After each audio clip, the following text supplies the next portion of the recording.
The sneeze was followed by a small white paw, a stolen gold button, and a furious little voice in Neris Velen's head screaming that monarchy was dirty and needed washing. Neris had been a royal kitchen maid for 7 years, so she knew disaster by smell, and tonight it smelled like butter, cinnamon, panic, and one guilty king. The royal great kitchen should have been empty at that hour. Midnight had passed. The scullions were asleep above the washhouse. The senior cooks had gone to their narrow rooms with sore feet and flour in their hair.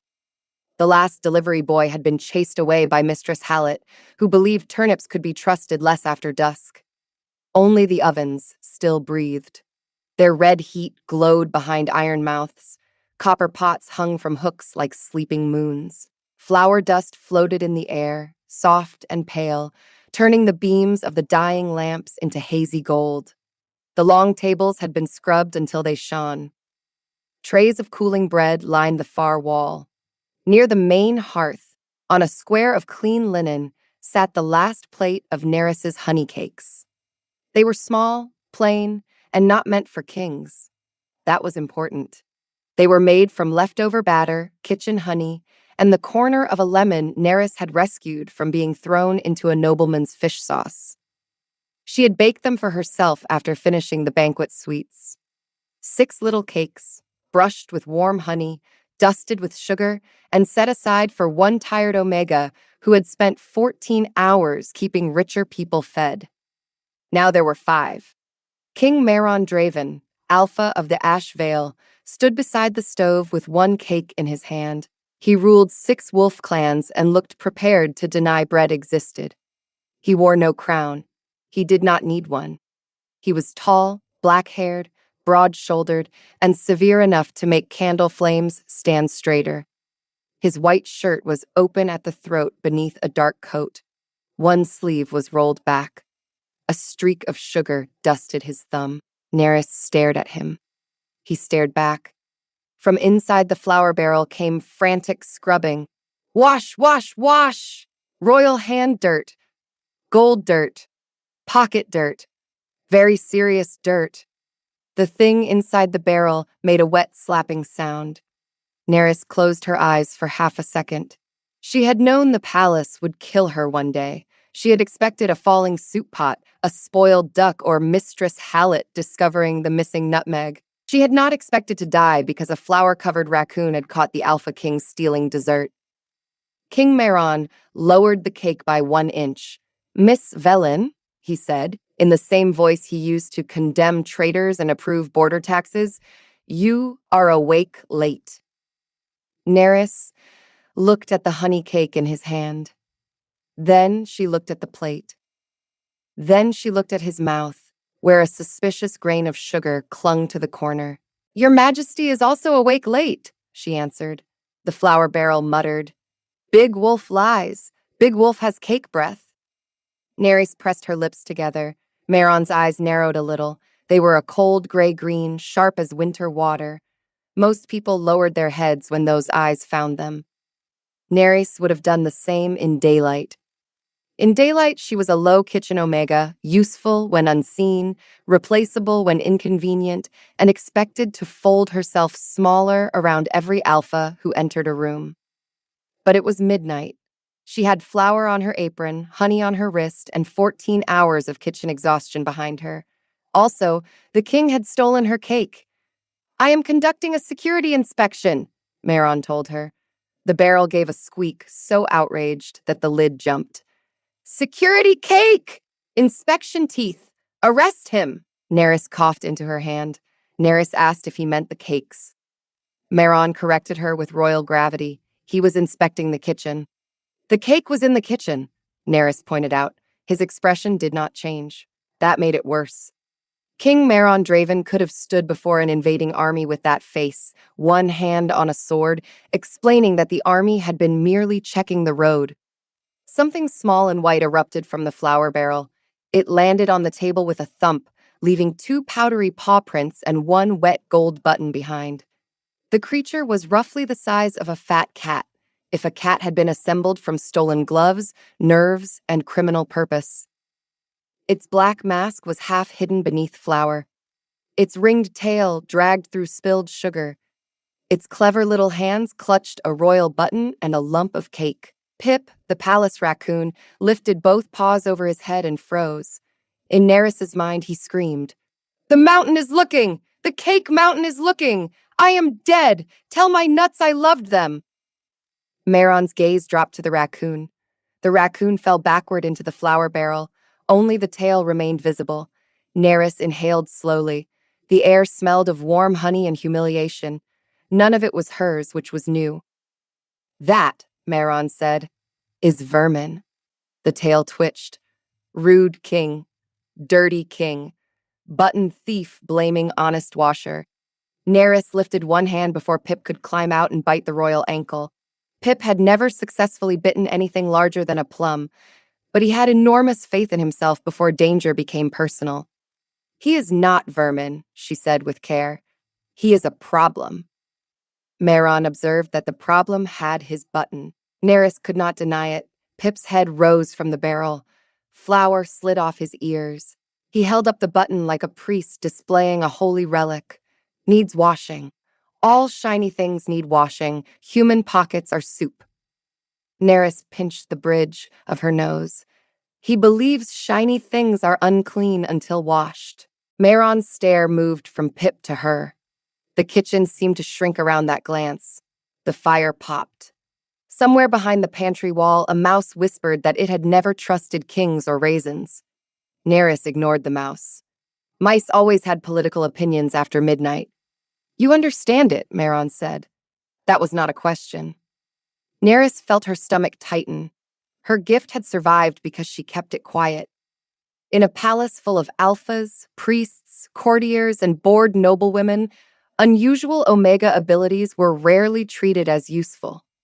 They became gossip first, then leverage, then trouble wrapped in velvet. She had no wish to become trouble. She lifted the cooling rack and moved it between the king and the remaining cakes. It was a foolish shield, but it was clean. "I understand kitchens," Neris answered. "Kitchens attract creatures." Pip hauled himself onto the table and began washing the gold button in a shallow bowl of lemon water. Dirty button. Sad button. King coat smells like thunder and locked doors. Wash harder. Meron watched the raccoon scrub with the solemn attention of a man observing a new form of warfare. "That is my cuff button." Neris glanced at his sleeve. One button was missing. The tear in the thread was fresh. Neris said Pip was thorough. Meron replied that the creature had stolen it from his coat. "He steals from everyone," she explained. Pip paused, offended. "Collecting, preserving, improving." Neris chose not to translate that.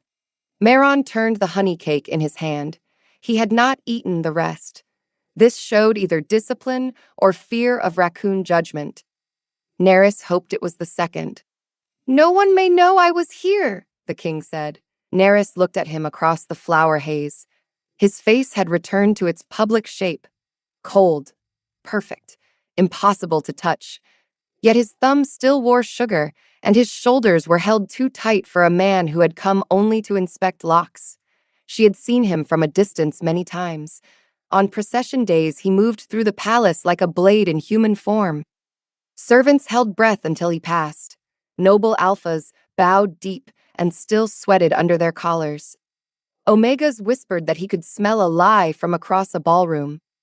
Tonight, he smelled of sleeplessness. It had a sharp, dark edge beneath the sugar. "I do not gossip," Neris told him. Pip slapped both wet paws on the table. I gossip. I gossip for walnuts." Neris cut him a look. Meron noticed. Of course he did.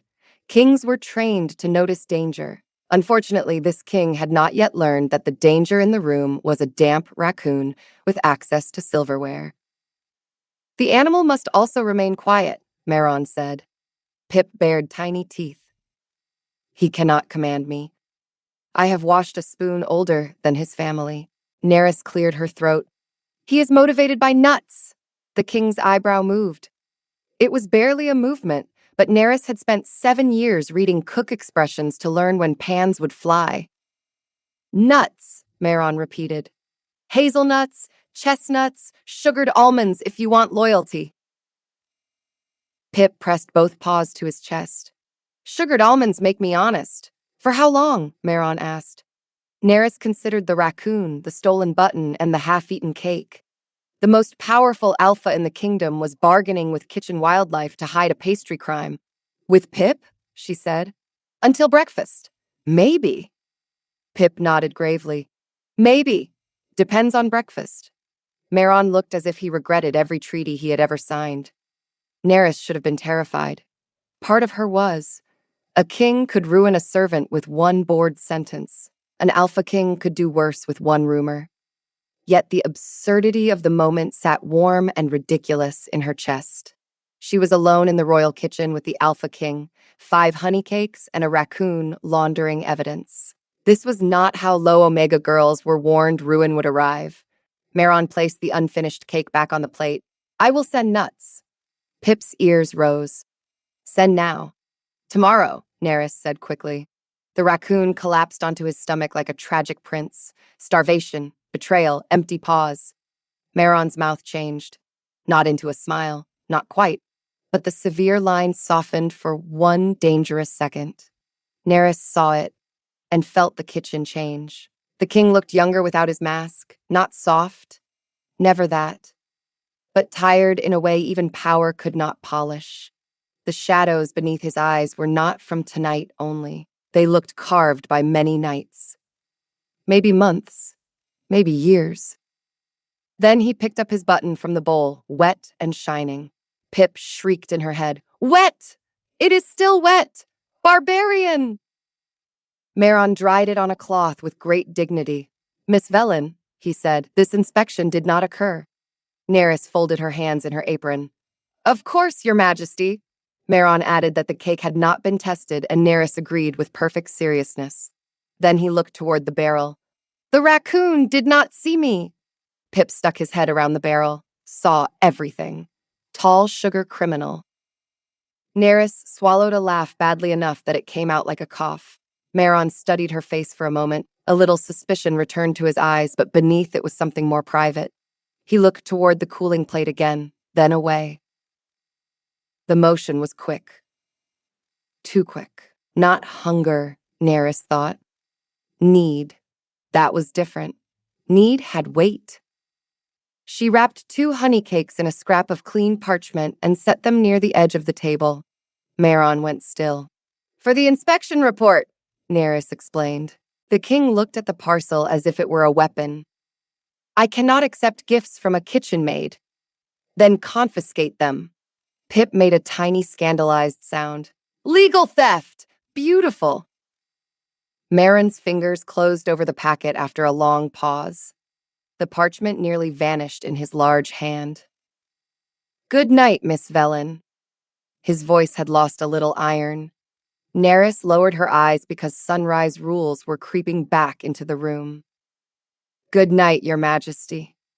He left through the north passage, silent as a shadow. Neris listened until his steps faded. Then she turned on the raccoon. Pip.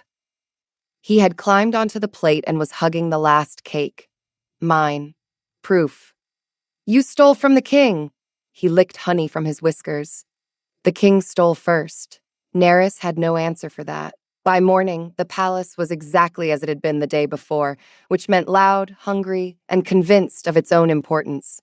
The great kitchen became a storm before dawn. Scullions ran with buckets. Bakers shouted over ovens. Mistress Hallett stood in the center of the room like a battle general made of starch and suspicion. Her gray hair was pinned so tight that Neris suspected it could hold a roof beam. No burnt cream, Mistress Hallett barked. No split custard. No missing figs. If one fig goes missing, I will know. I count figs in my sleep. A young scullion dropped a spoon. Pip, hidden behind the flour sacks, whispered in Neris's mind. She counts figs. Dangerous woman. Avoid pockets. Neris kept kneading dough. Her arms ached from the night before, but she had learned to work tired. All kitchen servants did. Exhaustion was just another apron. She expected the king's secret to remain impossible and dreamlike by daylight. Then a royal footman entered with a small sealed packet. Everyone noticed. A royal footman in the kitchen was like a swan in a chicken coop. He carried his nose higher than the hanging hams and looked personally betrayed by the smell of onions. "For Miss Nerys Velen," he announced. The kitchen went quiet. Mistress Hallett turned slowly. "For whom?" The footman repeated the name as if it tasted like cheap gravy. Nerys wiped her hands on her apron and stepped forward. Her fellow maids stared with the delighted terror of people seeing a pot boil over in someone else's lap. The packet was small, heavy, wrapped in dark paper and tied with plain cord. No note. Nerys already knew. Behind the flour sacks, Pip began vibrating. Nuts. Royal nuts. I smell trees and money. Mistress Hallett watched Nerys take the packet. "Open it!" There was no avoiding it. Nerys loosened the cord. Inside were hazelnuts. Perfect ones. Roasted, skinned, and glossy with sugar. The kitchen inhaled as one body. Mistress Hallett's eyes narrowed. "Why is the crown sending you nuts?" Nerys looked at the packet. She looked at the watching cooks. She looked at the flour sacks where 2 black eyes and a powdery nose had appeared. "For pest control," she said. Pip's paws came up in outrage. "I am staff." Mistress Hallett studied her for 3 long heartbeats. Then she grunted. "Good. Perhaps the crown can send enough to control Lord Fenwick as well. The man eats garnish." The kitchen exhaled and returned to work. Nerys slipped 3 hazelnuts behind the flour sacks. Pip received them with both hands in the expression of a thief being knighted. "Royal hush nuts," he announced. "We are powerful now." Nerys bent over the dough to hide her smile. That night, King Mairon returned. He did not knock. Kings rarely did. He entered through the north passage at a little after midnight, just as Nerys was scraping pear syrup from a copper pan. The kitchen was quieter than the night before. Rain ticked against the high windows. The hearth gave off a steady orange glow. Steam scented the air with pears, ginger, and burnt sugar. Nerys did not turn at once. "The locks are secure," she said. Mairon stopped. "I have not inspected them." "I wanted to save your majesty time." Pip, crouched inside a hanging pot, pressed both paws to his mouth. Bold seed girl. Wolf blinked. "I saw it." Mairon removed his gloves finger by finger. The motion was calm. His scent was not. Nerys could sense alpha tension even without animal help. It rolled through the room like weather. "I brought hazelnuts." Pip fell out of the pot. He landed in a basket of clean cloths, bounced once, and lifted both paws in triumph. "Tribute." Nerys looked at the king. "You have made yourself popular with the worst possible creature." "That is not new." The answer was dry enough that Nerys almost dropped the pan. Mairon seemed equally surprised by himself. He looked toward the hearth, then at the plate beside it. Tonight there were pear cakes glazed with ginger syrup. Nerys had made only 4. She had told herself they were for testing texture. No one needed 4 texture tests. She set one on a small plate and pushed it across the table. "For inspection." Mairon sat. That was the first strange thing. Kings stood in kitchens when they visited. They looked at roasts, gave orders, made everyone miserable, and left. They did not sit at scrubbed pine tables with their coat unbuttoned while a low omega scraped syrup from a pan. He ate the cake slowly. Nerys kept working because watching him would have been rude and possibly fatal. Still, she noticed enough. The first bite made his shoulders lower. The second made his breathing even out. By the third, some hard line near his mouth eased.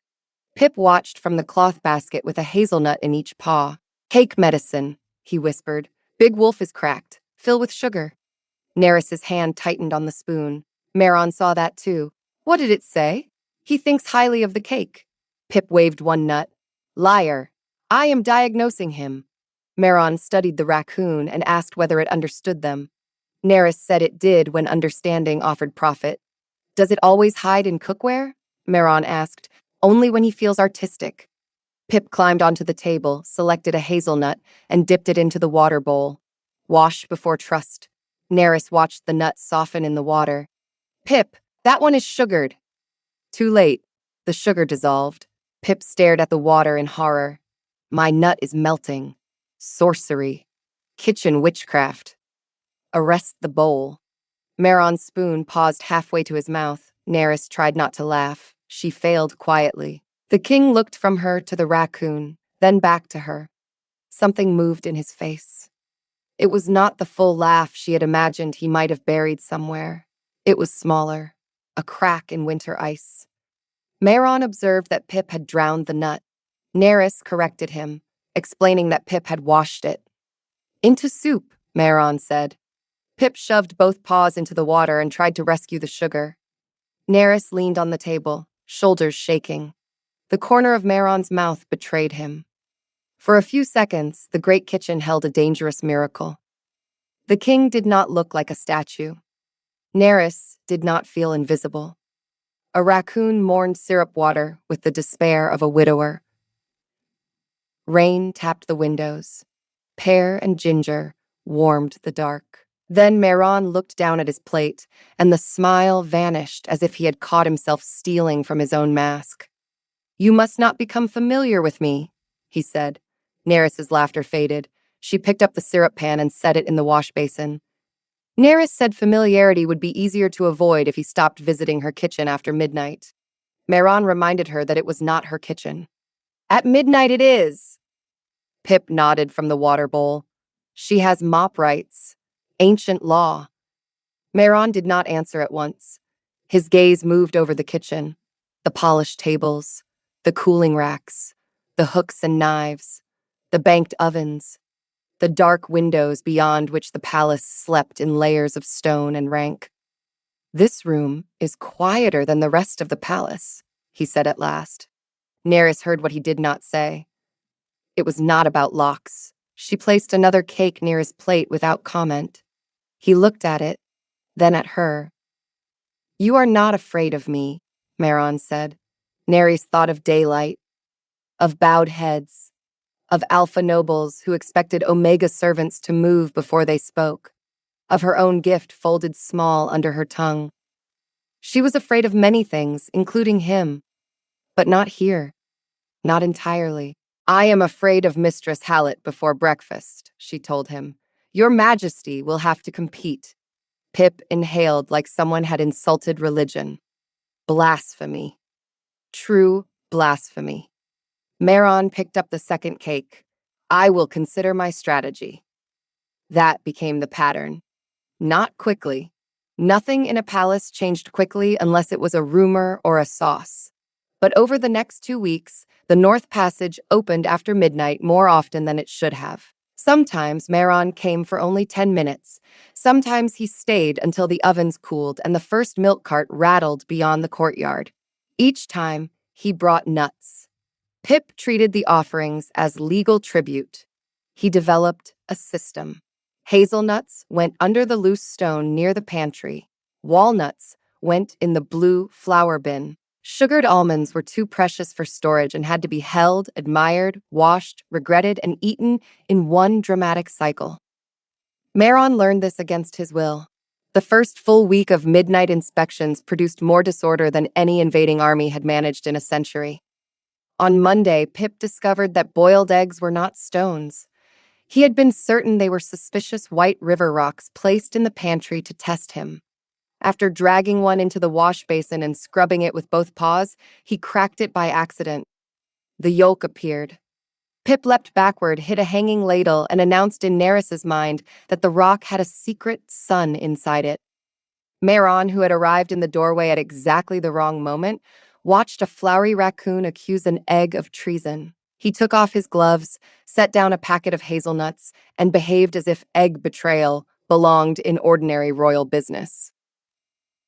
On Tuesday, the palace cat came to investigate. The cat was named Duchess by the stable boys, though she had never recognized the title. She was silver, fat, and convinced that every warm surface existed for her personal development. She entered through the coal hatch, saw Meron at the table, saw Pip inside a mixing bowl, and informed Neris that the tall male looked too serious to be useful. Pip did not appreciate competition in the kitchen.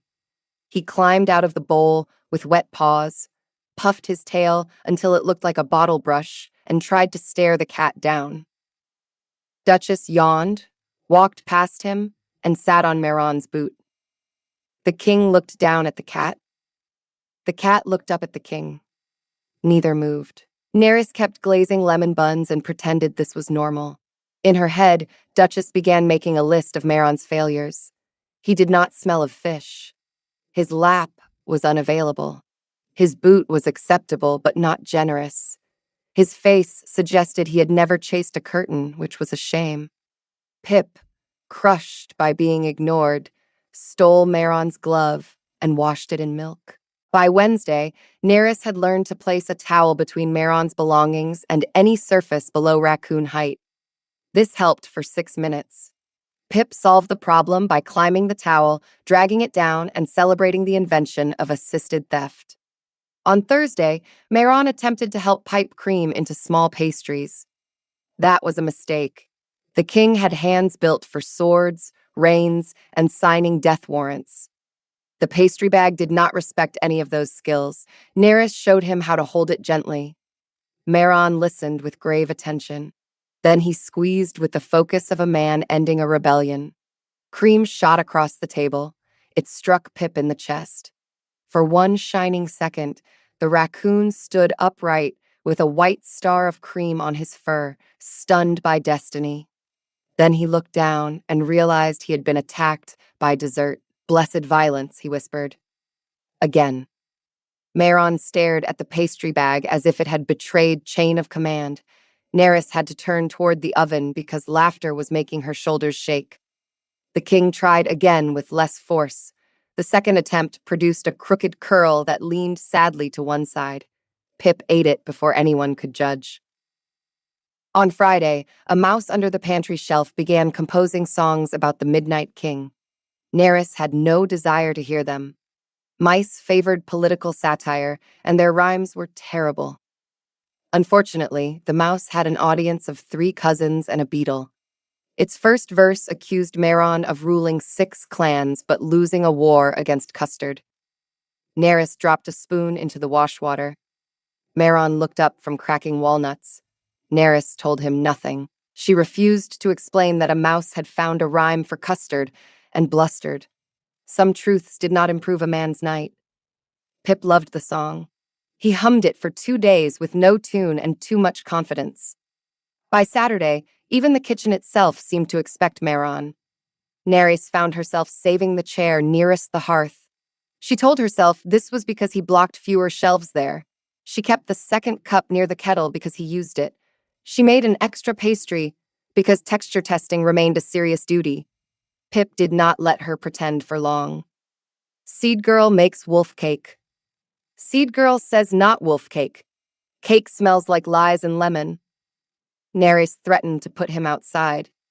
Pip rolled onto his back and covered his eyes. Abandoned. In winter. In summer. In emotional weather. It was June. The absurdity helped. It kept the nights from becoming too heavy. Meron never spoke of fear during that first week. He did not need to. Fear came with him like rain on wool. It sat in his shoulders and around his mouth. But the kitchen had many small mercies. Dough needed kneading, nuts needed cracking, Pip needed rescuing from bowls he had entered by choice.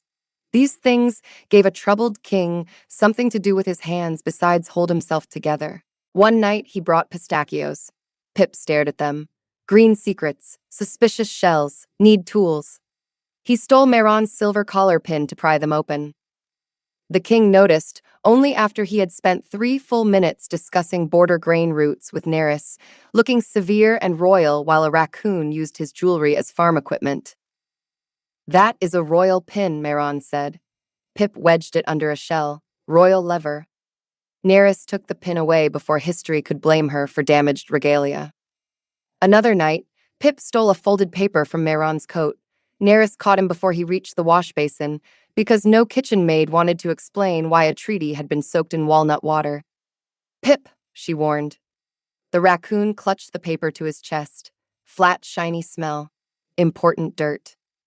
Meron's face went still in a way that made the fire seem colder. Neris held out her hand. Pip looked between her and the king, his tiny chest puffed up with false courage. Then Meron looked at him. Pip dropped the paper, raised both hands, and fell over. Dead. Very dead. Cannot be punished. Bury with raisins. Meron retrieved the paper. His hand brushed Neris's fingers for one brief second. The contact was warm. Too warm for such a small thing. "Thank you," he said. Neris tucked both hands into her apron. "Do not leave state papers near a raccoon. That advice was missing from my tutors. Then they failed you." His eyes lifted. Neris realized too late what she had said. A low-omega kitchen maid did not tell a king his tutors had failed him. She waited for the room to tighten. Instead, Meron looked toward Pip, who was peeking through one eye to see if his death had impressed anyone. "In several matters," the king said. Neris said nothing, but she remembered. The palace knew Meron as cold. The kitchen began to know him in pieces. He hated anise. He liked honey more than sugar, pears more than cherries, and anything with toasted nuts if he could pretend to be indifferent. He never took the largest piece unless Neris turned away.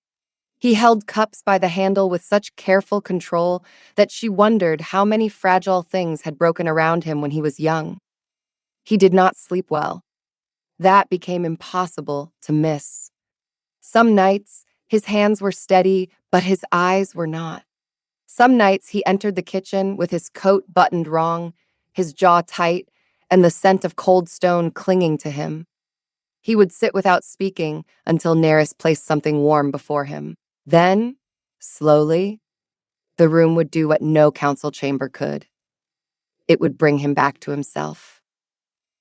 Neris never asked why. Not at first. She knew the value of a quiet room. Omegas learned that early. A quiet room could be more merciful than advice. So she made midnight things. Apple rounds with cinnamon, honey cakes with lavender, walnut biscuits, custard cups, thin lemon crisps that Pip tried to wash and then accused of disappearing by murder. Neris worked by lamplight while Meron sat across from her, sometimes reading reports, sometimes shelling nuts for Pip with the resignation of a king paying taxes to a bandit. Pip grew comfortable enough to insult him regularly. Big Wolf folds paper like angry napkin. Neris translated only when survival allowed.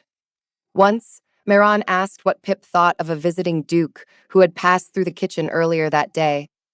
The raccoon had stolen one of the duke's pearl buttons and spent an hour washing it in a teacup. "He smells like old soup and lies," Pip declared. Neris chose her words carefully. Pip did not find him clean? Meron's eyes sharpened. Interesting. That is not evidence. No. But neither are most smiles in court. She looked up from rolling dough. "Do you trust anyone?" Meron's knife paused over a walnut. Pip lifted his head. "Careful now. Big question. Wash it first." Neris regretted asking. Then she did not. The kitchen had a way of making truths rise like bread. "Very few," Meron answered. He cracked the walnut neatly. "Is that lonely?" Neris asked, softer this time. The shell split. Pip lunged for the pieces. Meron set one aside for him before the raccoon could climb his sleeve. "It is efficient," he said. Pip groaned. "Bad answer. Moldy answer. Throw away." Neris slid a tray into the oven. "Efficiency is not the same as peace." Meron said nothing, but he came back the next night. The problem with secrets in palaces was that they grew legs. Sometimes they grew wings. Sometimes they put on perfume and called themselves concern. At first, only the kitchen noticed odd things. A royal messenger brought imported almonds for pantry use 3 times in 1 week. Mistress Hallett became suspicious because the crown had never shown that kind of emotional investment in pantry use. A junior maid found a black glove beneath the dough table and spent an hour wondering which cook had hands like a warrior statue. Neris blamed a visiting guard. Pip blamed ghosts, sticky ghosts, tall ghosts, nut ghosts. Then Lord Fenwick began complaining. Lord Fenwick was the king's distant cousin, which he treated as a full-time occupation. He had pale hair, pale eyes, and a smile that made Nerys want to count knives. He visited the kitchens too often for a man who claimed to hate common smells. He took sugared orange peels from trays and called it quality control. Pip loathed him. Sour lace man. Fingers like cold worms. Garnish criminal. Nerys agreed, but quietly. One afternoon, while the kitchen prepared for a court supper, Fenwick appeared near the pastry table. Nerys was glazing plum tarts. Pip was hidden in a flour sack, whispering military advice about raisins. "Miss Velen," Fenwick said, letting her name sit on his tongue like a crumb, "I hear you have received unusual pantry deliveries." Nerys kept her hands steady. "All deliveries go through Mistress Hallett, my lord." "How proper." He plucked a candied peel from a tray. Pip sucked in a dramatic breath. "Garnish thief. Bite him. No, too tall. Poison his shoe." Nerys lowered her eyes. "Those are counted." Fenwick smiled. "Then count again." He ate the peel. Pip shot out of the flour sack like a white comet. Nerys grabbed him midair by the middle. His paws reached for Fenwick's sleeve, flexing with criminal desire. "Let me wash his buttons until he cries." Fenwick recoiled. Flour burst over his coat. The kitchen froze. Nerys held a thrashing raccoon against her apron. Pip went limp at once and pretended to be a dead stole. Fenwick's face tightened. "Is this filth permitted in the royal kitchen?" Mistress Hallett arrived like thunder in shoes. "Lord Fenwick," she said, "that creature has done less damage to my garnish than you." Nerys nearly loved her. Fenwick's pale eyes moved from Mistress Hallett to Nerys. "How charming. The servants keep pets now." Pip opened one eye. "I am not a pet. I am a weather event." Nerys bowed her head before laughter or anger could escape. Fenwick left with flour on his cuffs and hatred in his posture. That night, Meron came to the kitchen later than usual. He looked like a storm wearing a coat. Nerys had prepared almond crescent biscuits. Pip had prepared a small pile of stolen buttons, most of which belonged to people Nerys did not want to identify. Meron saw the flour still caught in Nerys's sleeve. "Fenwick came here. It was not a question. He came for candied peel," Nerys said. Pip climbed onto the table. Lies. He came to ooze. Meron's scent changed. It became sharper, colder. Alpha anger did not need raised voices. It filled space. Nerys felt the omega part of her want to lower her head, and that made her angry too. "He should not trouble you," Meron said. Nerys wiped the table with unnecessary force. People with titles often trouble people without them. "I can order him away from the kitchens." "And when someone asks why?" The king went silent. There it was. The secret, sitting between them like a covered dish. Pip picked up a biscuit and dipped it into water. "No. Crunch thing! Do not become sad mud!" He stared as half the biscuit dissolved. Every time, Nerys thought. Every time he was surprised. Meron watched the raccoon attempt to rescue wet crumbs. His anger eased by a fraction. "Fenwick has always enjoyed soft targets," the king said. "I am not soft." His gaze returned to her. "No." The word was simple. It warmed her before she could stop it. Nerys turned away to check the oven. The crescent biscuits were done. She took them out and let the smell of almond and butter fill the kitchen. "You cannot solve this by command," she told him. Meron said command was the principal tool of kingship. Nerys gave the oven a last check before answering. "Then your majesty owns a poor toolbox." Pip slapped the table. Good hit. Word pan. Bang. Meron stared at Nerys for so long she wondered if she had finally gone too far. Then he sat down. Explain the better tool. That was the beginning of trust. Not romance. Not yet. Romance in a royal kitchen would have been too easy to burn. Trust came first, slow and practical. It came in the way Meron began asking before taking the last cake. It came in the way Neris began setting aside the least chipped cup for him. It came in the way he never again called Pip vermin, even after Pip washed one of his cufflinks in gravy. It came in the way he listened. Neris told him about kitchen hierarchies, which were more complicated than court ranks because sauce could explode. She told him about Omega servants being touched without asking, spoken over, sent into cold corridors alone, and blamed when alphas mistook attention for invitation. Meron listened with his hands folded and his face severe. Pip sat on his shoulder one night, trying to steal a hair tie. Neris expected the king to remove him. Instead, Meron said, "That will not continue." Pip tugged harder. "Scalp string. Mine." Neris warned him that he could not fix all of it by morning. Meron accepted that. "And if you suddenly care about kitchen omegas, people will ask why." Meron looked at her over the rim of his cup. "Then I will have to become known for caring about more than one thing." She had no answer for that. Pip did. Start with nuts. Public nut policy. Neris laughed so suddenly that flour puffed from her sleeve. Meron's eyes softened. "What did he say?" "Nothing useful." "That is usually when you laugh."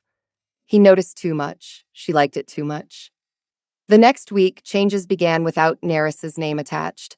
The king issued a quiet order that no noble guests were to enter working kitchens without the head cook's permission. He assigned 2 older beta guards to the service corridors, both women with bored faces and excellent elbows. He increased kitchen pay after a review of labor strain during feast weeks. Mistress Hallett read that order 3 times, then said the crown had finally discovered arithmetic. The servants cheered with the caution of people who expected good luck to be a trick. Fenwick noticed. So did the court. Rumors started like spilled milk. They spread under doors and downstairs. Someone said the king had taken a low omega lover. Someone else said he was ill and required special midnight tonics. A third rumor claimed he had joined a kitchen cult that worshipped pastry. Pip loved the third one. Pastry cult. I am high priest. Bring bowl. Neris hated all of them. At first, Meron tried to ignore the whispers. He had ignored worse. Kingdoms were built on men pretending not to hear things. But rumors were different when they wrapped around someone else. One midnight, he arrived to find Neris scrubbing a tray that was already clean. Pip sat nearby washing a chestnut in a spoon. "Bad hands today," he whispered.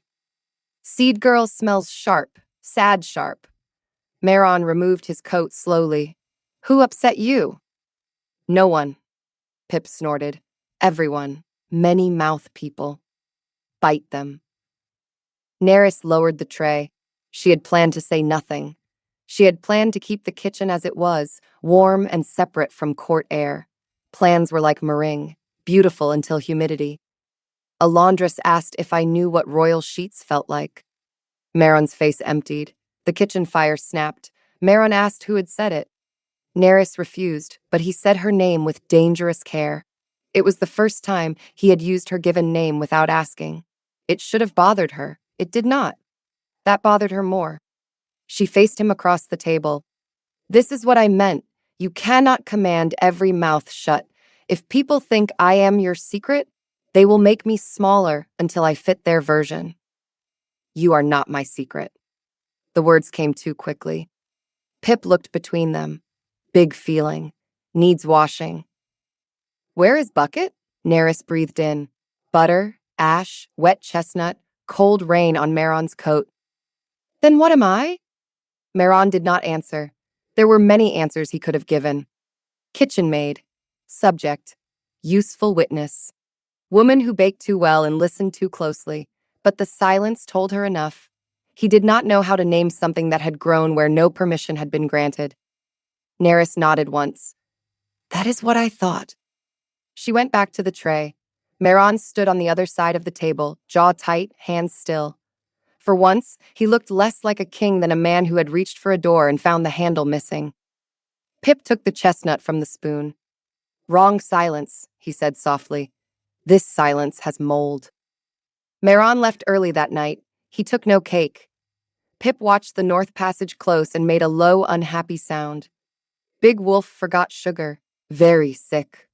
Nereus scraped the clean tray until her fingers hurt. 2 nights passed. Meron did not come.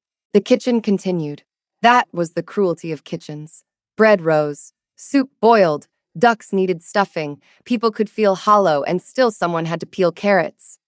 Nereus worked until her shoulders burned and ignored the North Passage with such effort that even Mistress Hallett noticed.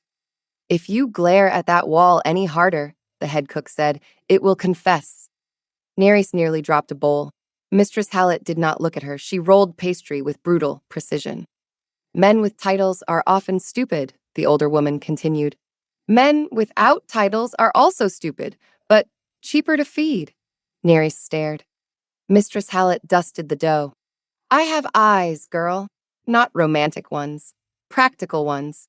If a storm comes through my kitchen at midnight and leaves imported nuts, I know a weather pattern." Pip peered from a drawer. "Cook General knows. Dangerous. Admire." Nereus's throat pulled tight. "I did not invite trouble." "Trouble rarely waits for invitations. It has poor manners."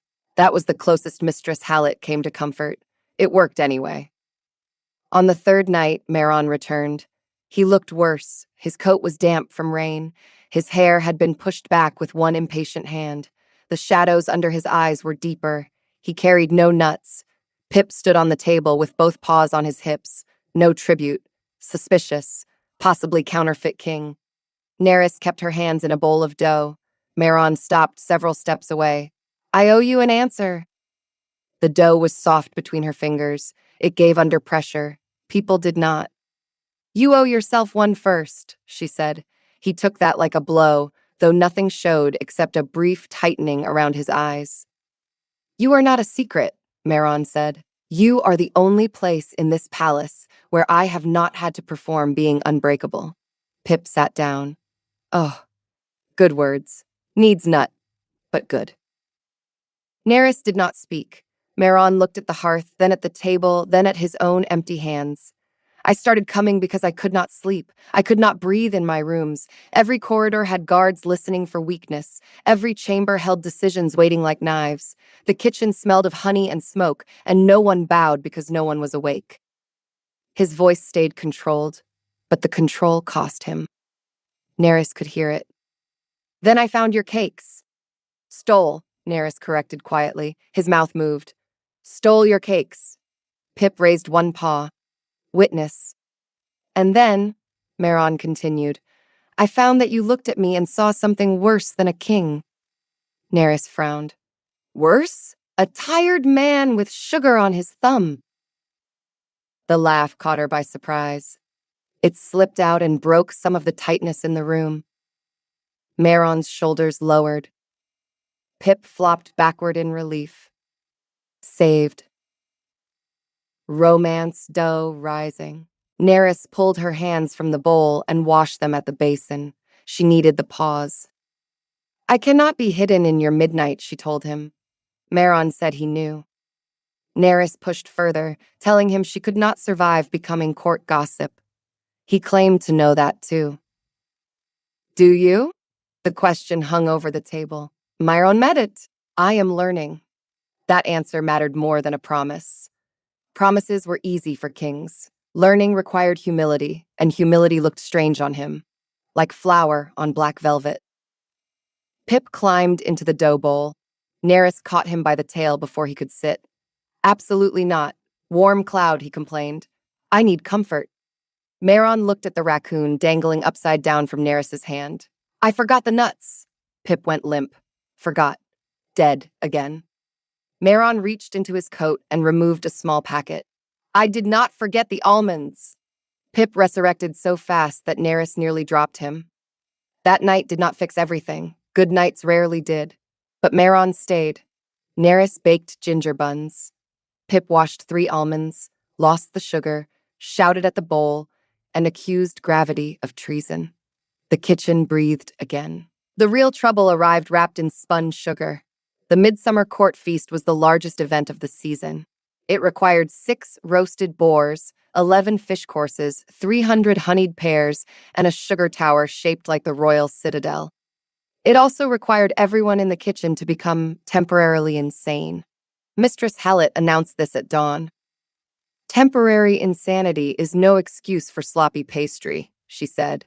If you must weep, weep away from the cream. Neris was assigned to late sweets. That meant fruit glazes, small cakes, candied flowers, and the private tray of royal honey biscuits served after the final toast. The last item made her stomach tighten. It had been on the menu for years. Now every biscuit felt like a joke written by fate. Pip became unbearable. So much sugar. So many towers. I can climb the city and become mayor. Neris kept him out of the sugar room with a basket, a brick, and several threats. He got in anyway through a vent no human hand could reach.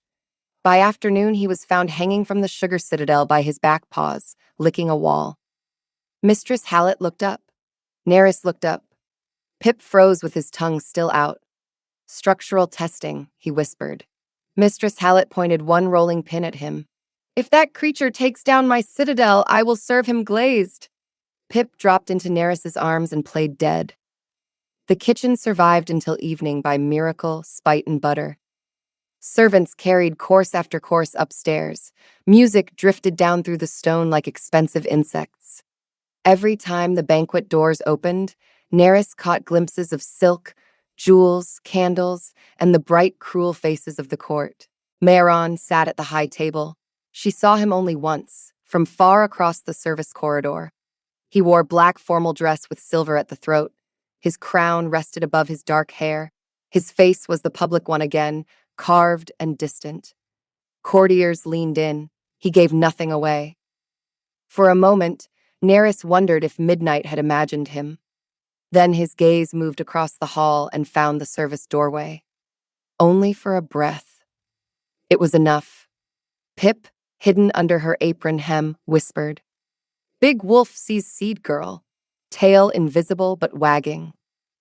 Neris nearly stepped on him. The feast should have ended cleanly. Instead, Lord Fenwick entered the pastry room just before the royal honey biscuits were sent up. He came with Lady Morcant, the king's aunt by marriage, and a perfume cloud strong enough to make the yeast complain. Lady Morcant was thin, elegant, and famous for asking questions that left bruises. Mistress Hallett blocked them at the threshold. "My lady, my lord, this is a working room." Lady Morcant smiled. "We are aware." Fenwick's eyes found Neris. Pip, hiding in the linen shelf, began to growl in her mind. Sour ribbon man. Bad pockets. Bad hands. Neris kept arranging biscuits. Lady Morcant lifted a handkerchief to her nose. "There are rumors, Mistress Hallett. His Majesty's health is a matter of concern." "His Majesty's appetite appeared sound through 6 courses," Mistress Hallett said. Fenwick's smile sharpened. "Especially for sweets, perhaps." Neris felt the trap before she saw it. Lady Morcant stepped closer to the trays. "We have been told a low omega in this kitchen has prepared private food for the king." Every servant in the room went still. Neris could hear the ovens, the crackle of sugar cooling, Pip's fast little breath. Mistress Hallett's voice became flat. "All royal food is prepared under my authority. Then you will not object to a small inspection." Lady Morcant's sleeve brushed the biscuit tray. Pip screamed, "Powder! Sleeve powder! Bad bitter dust!" Neris saw it then. A faint gray dust clung to the lace edge of Lady Morcant's sleeve. As the woman leaned over the tray, a few grains fell toward the honey glaze. Neris moved without thinking. She grabbed the tray and pulled it back. The room exploded. Biscuits slid. One fell. A footman gasped. Lady Morcant recoiled as if slapped. Fenwick seized the moment. "There," he said. "Guilty nerves." Neris's heart hammered, but Pip was already moving. The raccoon shot from the linen shelf, a flower-white blur with banded eyes. He launched himself at Lady Morcant's sleeve, grabbed one pearl cuff button, and ripped it free. Lady Morcant shrieked.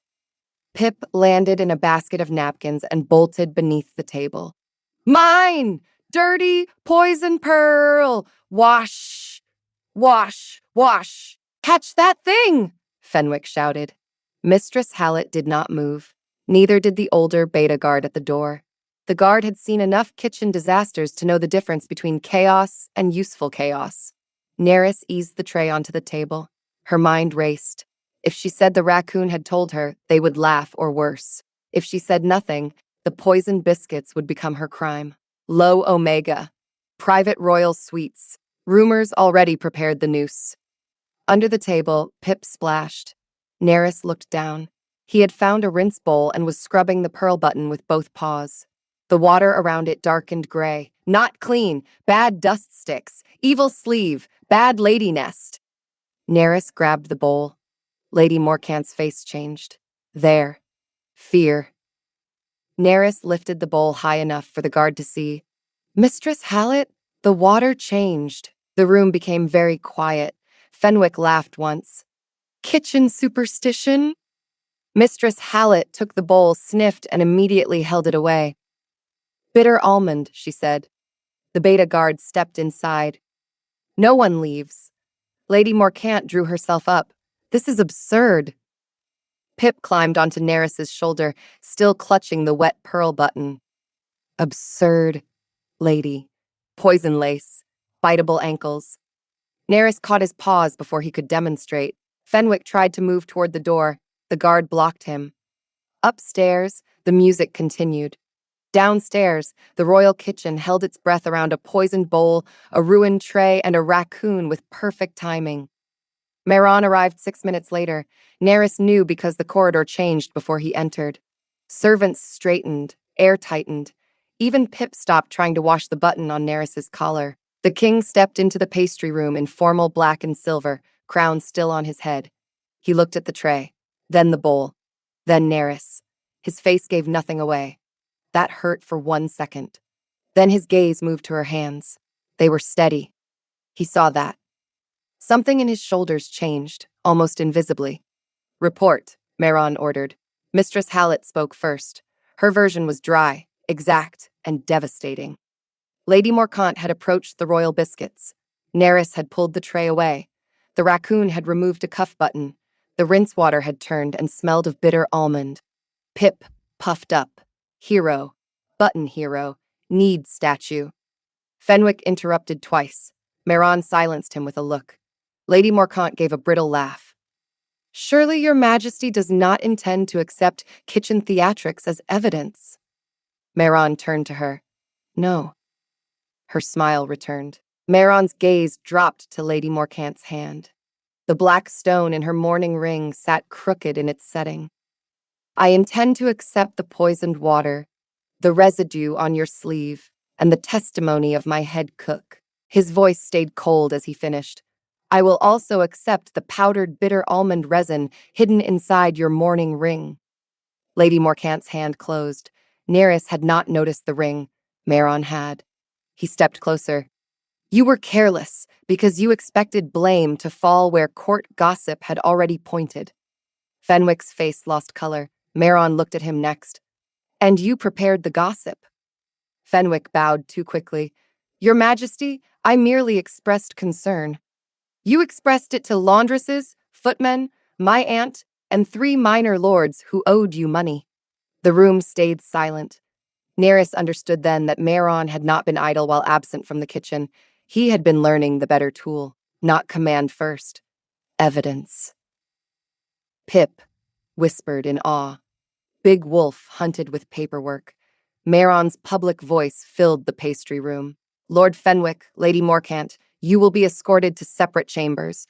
You will speak to no one until I decide how merciful the law feels.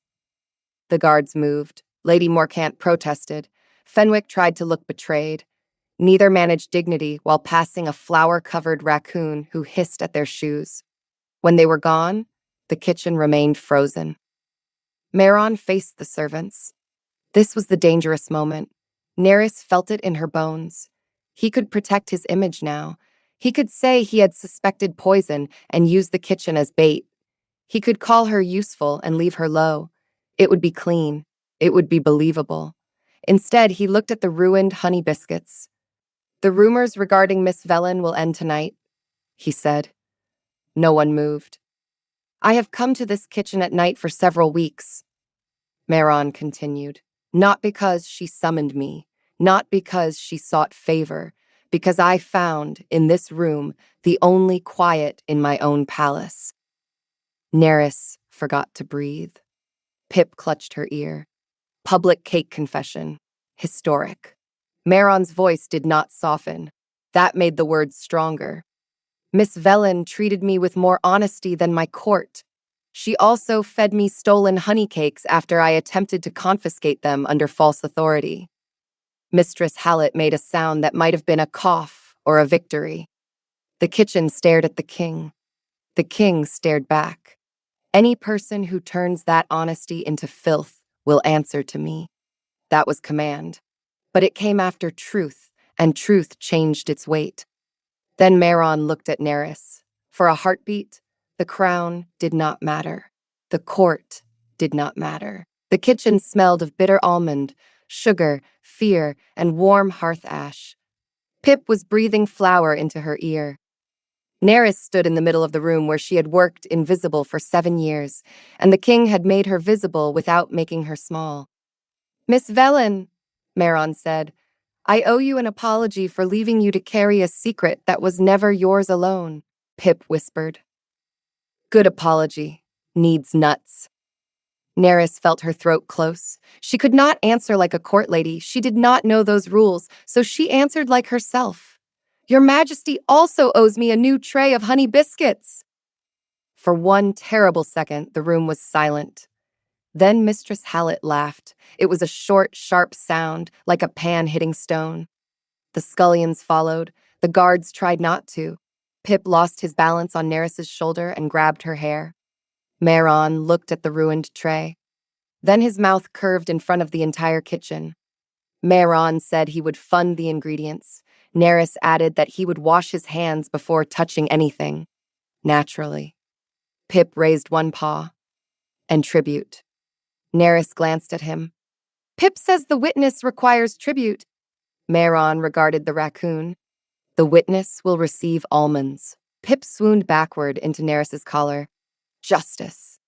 After the midsummer feast, nothing returned to normal.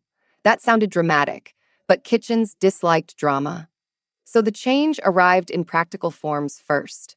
The pastry room received new locks. The service corridors received better lamps. Mistress Hallett received an official title as Royal Mistress of Kitchens, which she pretended to hate while polishing the seal twice a day. The older beta guards stayed, and one of them started bringing carrot peels to Pip, despite claiming she despised vermin. Fenwick and Lady Morcant vanished into legal proceedings that made courtiers whisper and servants smile into soup. Nerys did not become a queen. She was deeply relieved. Queens had to wear sleeves that dragged in sauces. Queens had to smile at people who deserved rolling pins. Queens probably did not get to eat broken pastry edges over the sink. Instead, she became keeper of the night kitchen. It was a new post, because Maron had made it one. Officially, the keeper oversaw late preparations, royal dietary safety, and emergency provisions. Unofficially, it meant Nerys could work nights without rumor chewing her to pieces. The court still tried. Of course it did. Rumors were stubborn. But they changed flavor. It was harder to call her a secret mistress after the king publicly admitted to stealing her cakes in front of 6 witnesses and 1 raccoon. It was not impossible. Nobles were talented. But it became less satisfying. Maron also changed, though more slowly. He did not suddenly become warm in council. He did not begin hugging dukes or smiling at ambassadors. Several border envoys still left meetings looking like they had been measured for coffins. But servants noticed that he said thank you more often. Guards noticed he dismissed them earlier from his bedroom door. The palace noticed that the kitchens were no longer treated like a stomach with walls. And every few nights, after midnight, the North Passage opened. Not secretly now, quietly. There was a difference. The first time Maron came after the scandal, Nerys was making cherry hand pies. Rain hammered the windows, and the ovens gave the room a steady, red warmth. Pip was hanging upside down from a pot rack, trying to wash a walnut by dipping it into a ladle. He saw the king and shouted in Nerys's head, "Tribute inspection! Hide the good bowl!" Maron placed a packet on the table. Pip dropped from the rack, bounced off a flour sack, and landed with both paws on the packet. Neris looked at Meron. You have created expectations. I am told stable governance depends on reliable tribute. Who told you that? He glanced at the raccoon, who was chewing through the cord. A difficult regional power. Neris laughed. It came easier now, not because everything was simple, but because the room no longer had to lie about what it was. Meron removed his coat and hung it on the hook by the door. The hook had been added by a carpenter who received no explanation. The second cup near the stove had also received no explanation.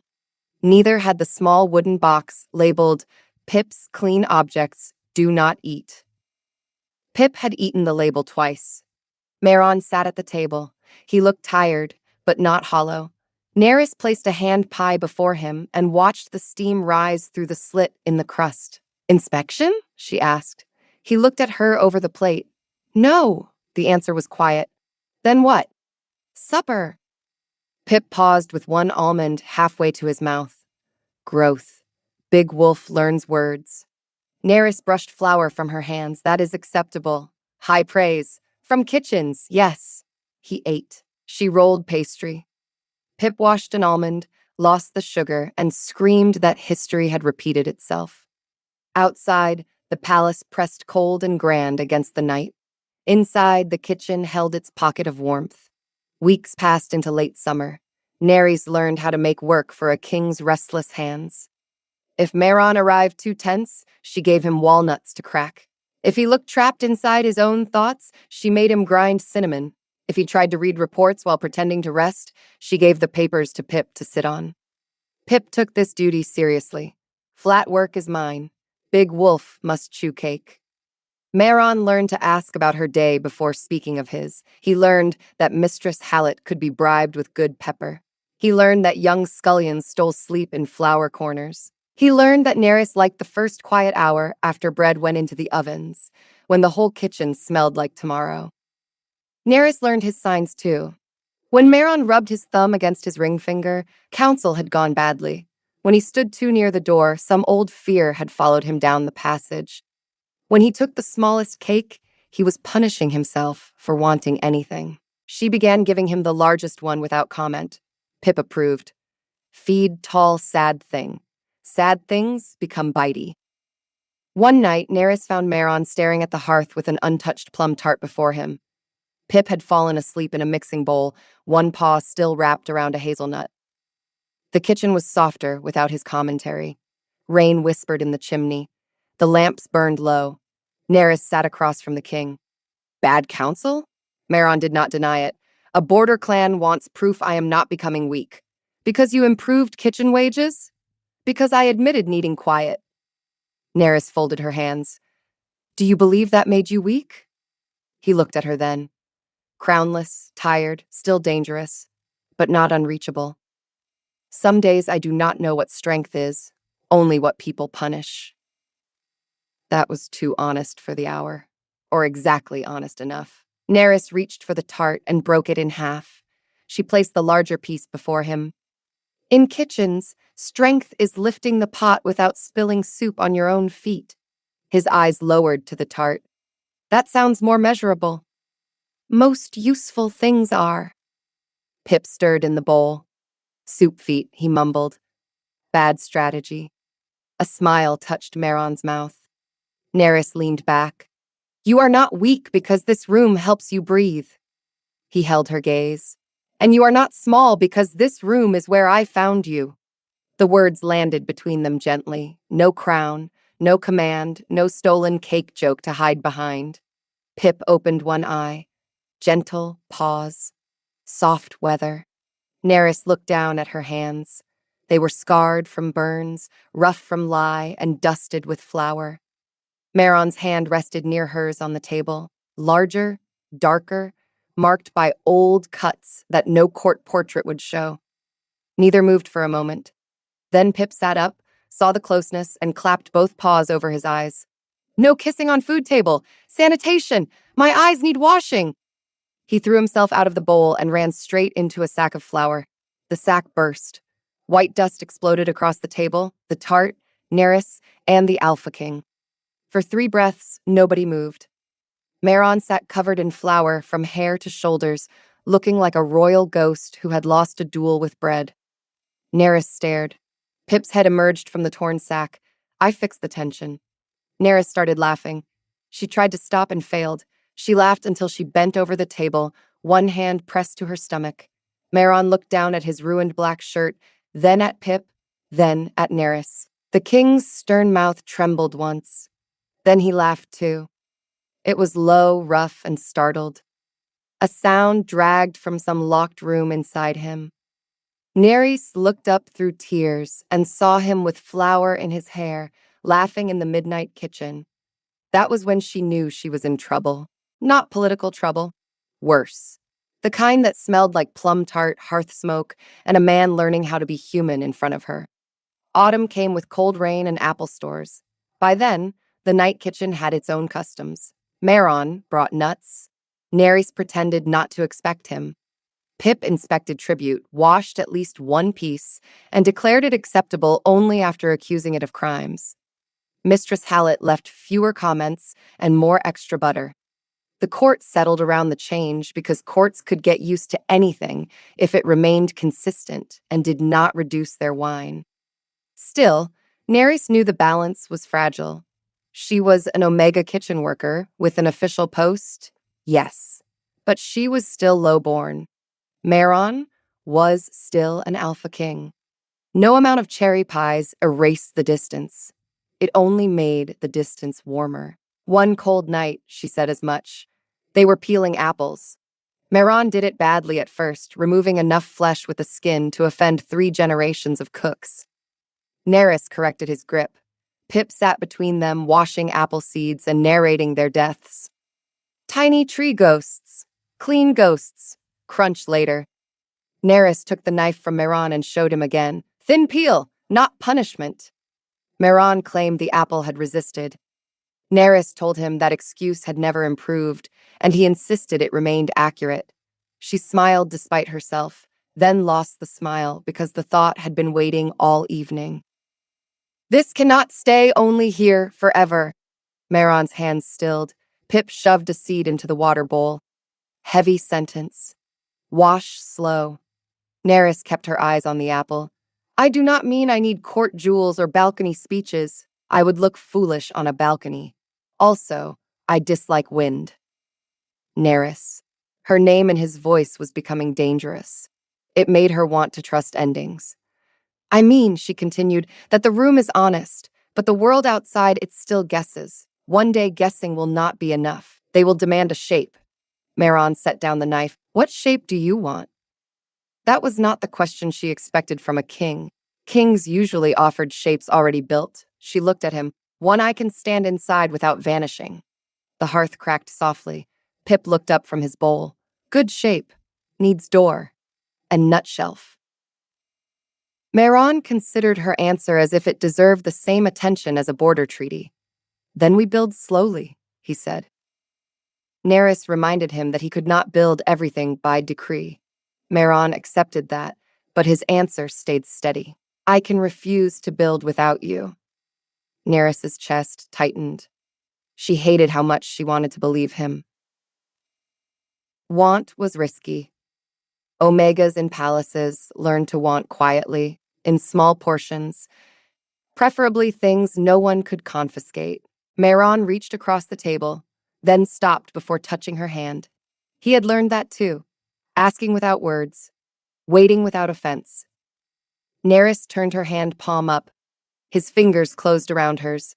Pip let out a shocked little breath, hand-holding, unsanitary but meaningful. Neris laughed under her breath. Meron turned his warning on the raccoon. If he ruins this moment, I will reduce tribute. Pip fell flat on the table. Cruel king. Love tax. Tyranny. Neris lied and said Pip offered congratulations. Meron did not believe her. After one breath, she admitted he was right. Meron's thumb brushed the back of her hand. The touch was careful, a question still being asked. Tomorrow, he said, I will invite you to advise the council on palace provisions. Neris blinked. That sounds like punishment. It will be. For them, Pip lifted his head. Make them eat wet almonds. Maron continued. You will attend as keeper of the night kitchen. Mistress Hallett will attend as royal mistress of kitchens. The court will see you standing in daylight for work that is already yours. Neris understood. Not a declaration, not a claim, a step, a shape she could stand inside. And after that, she asked. After that, we take another step. It was not grand. That was why it worked. The next morning, Neris stood in the council chamber with flour scrubbed from her hands and her hair pinned so tightly it made her thoughts behave. Mistress Hallett stood beside her in formal black, looking ready to roast any lord who spoke too long. Maron sat at the head of the table. Courtiers stared, some with curiosity, some with insult, some with the hungry look of people hoping to watch a servant fail. Neris did not fail. She explained pantry waste, servant schedules, feast budgeting, and why storing imported citrus near onions was a crime against both fruit and civilization. Mistress Hallett added that any noble who entered her kitchen without permission should be assigned potato duty. The council did not know whether to laugh. Maron did not laugh. His eyes did, just slightly. By noon, 3 policies had changed. By evening, the servants knew. By midnight, Pip had stolen a council quill and was washing it in a gravy boat. Law feather, very dirty, smells like men talking. Neris took it away. Maron arrived with chestnuts and a small folded paper. Neris eyed it.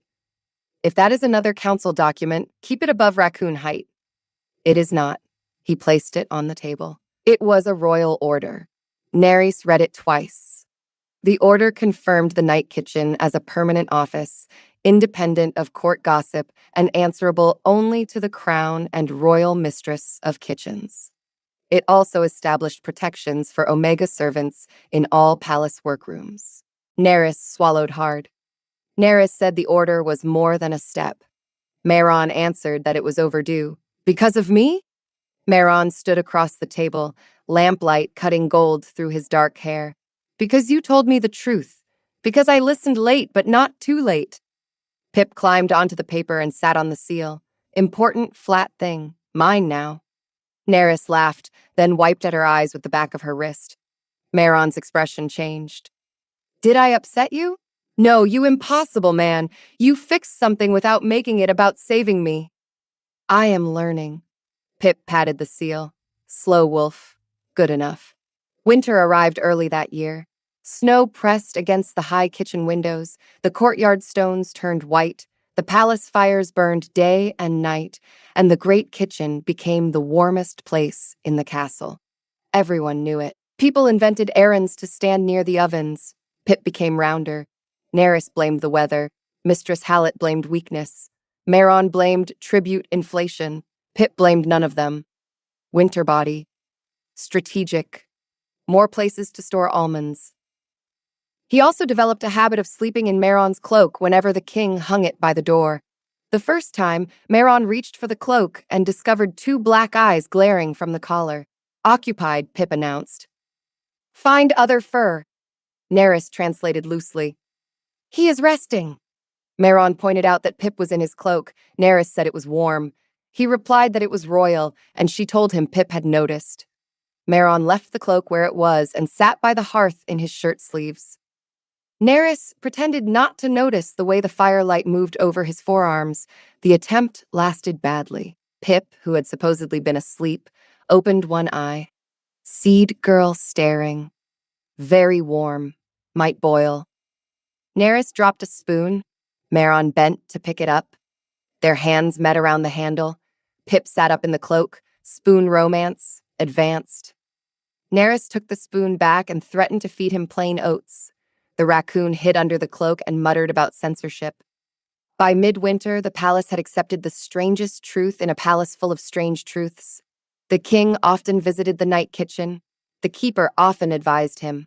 A flour-dusted raccoon had some unclear legal status and better snacks than most junior clerks.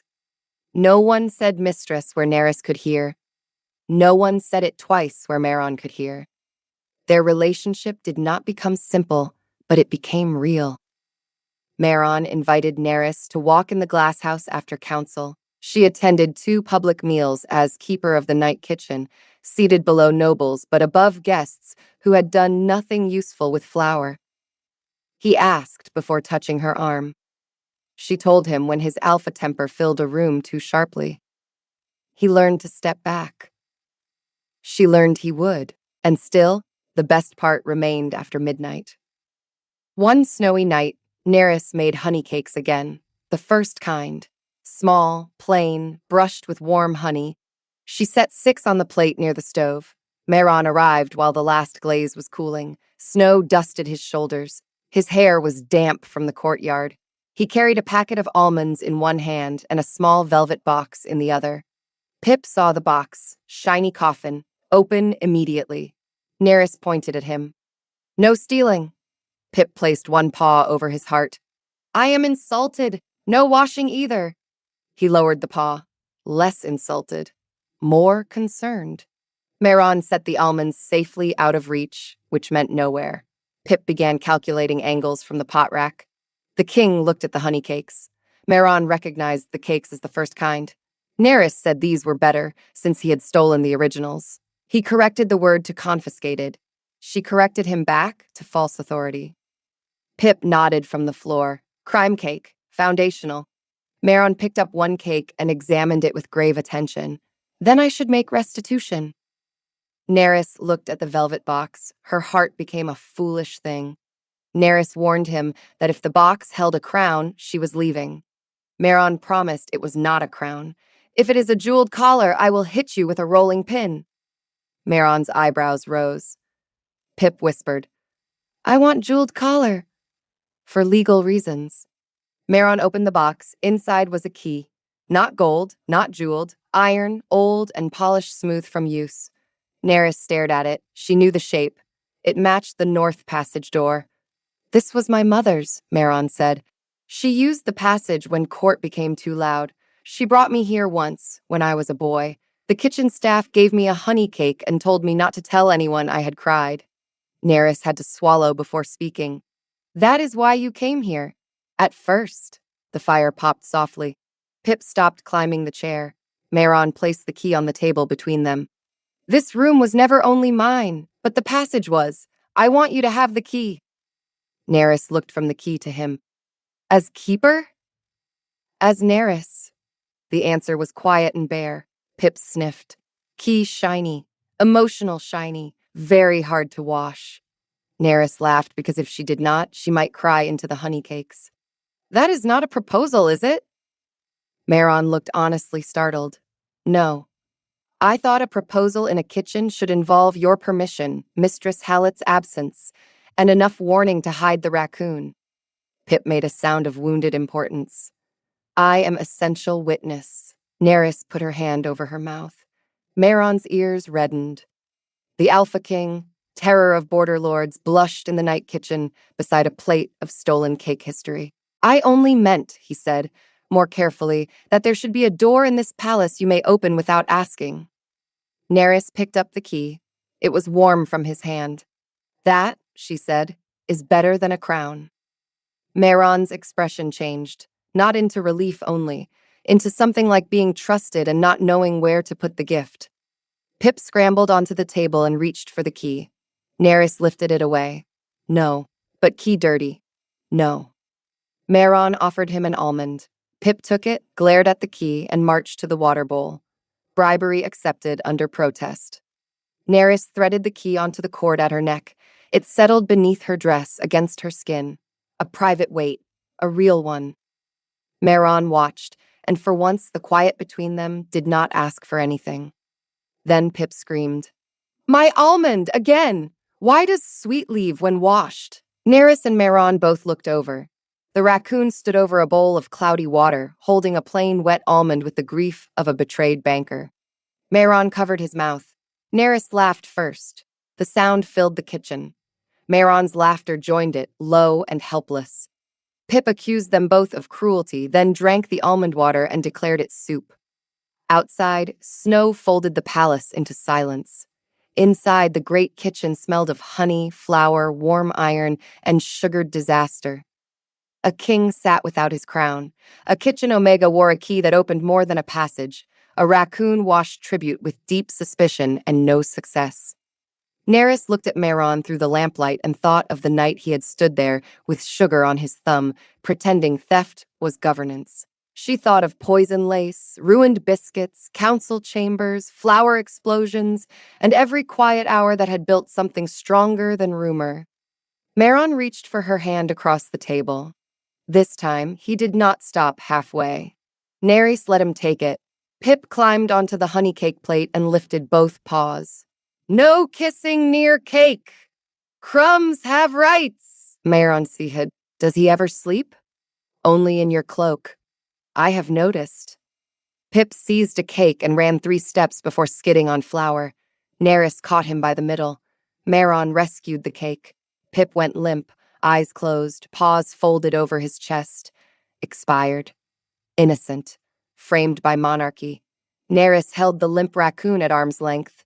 He says he is innocent. Meron broke the rescued cake in half and offered 1 piece to her. Meron said Pip was not innocent. Neris agreed. Neither was I. Neris took the cake. You improved. Acceptable, then? She glanced at Pip, who opened one eye. Acceptable wolf. Brings nuts. Laughs at soup. Still dirty. Neris smiled. Pip says acceptable. Meron's thumb brushed a little flour from her knuckle. And you? The kitchen had gone soft around them. The oven sighed. Snow tapped the glass. Somewhere in the pantry, a mouse declared that romance was less useful than cheese. Neris ignored it. Mice had no vision. She looked at the king who had learned to sit down, listen, apologize, and bring tribute to an impossible raccoon. She looked at the man who still carried a kingdom, but no longer mistook being alone for strength. I say, Neris told him, that you may have another honey cake. His smile was slow and real. High praise. From kitchens, yes. Pip sat up. And from raccoons? Neris gave him the smallest corner. Pip sniffed it, considered washing it, then seemed to remember every tragedy of his life. He ate it dry. Growth, he announced. Meron laughed again. And under the royal palace, in a midnight kitchen bright with fire and flour dust, Neris Velen decided that some secrets were not meant to stay hidden. Some were meant to become rooms. Warm ones. With locked doors, honest keys, stolen cakes, and enough sugared almonds to keep the witness loyal until breakfast.